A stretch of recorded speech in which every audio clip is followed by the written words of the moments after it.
մի օգտակար տեսանյութ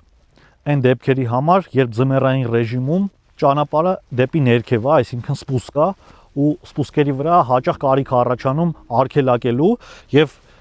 ձեզ շատ ծանոթ է հիբրիդ մեքենաների B ռեժիմը, փոխանցման տուփի, եւ դա շատ օգտակար է ձմեռային ռեժիմում հատկապես, որովհետեւ B ռեժիմի տակ մեքենան սկսում է արգելակել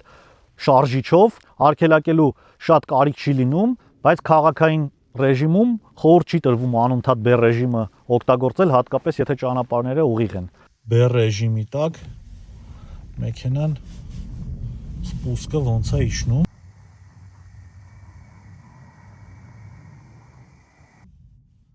Տեսեք, ինքը չի արագանում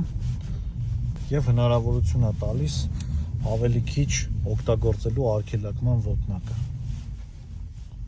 Շնորհակալ ենք, որ միշտ դիտում եք մեր տեսանյութերը։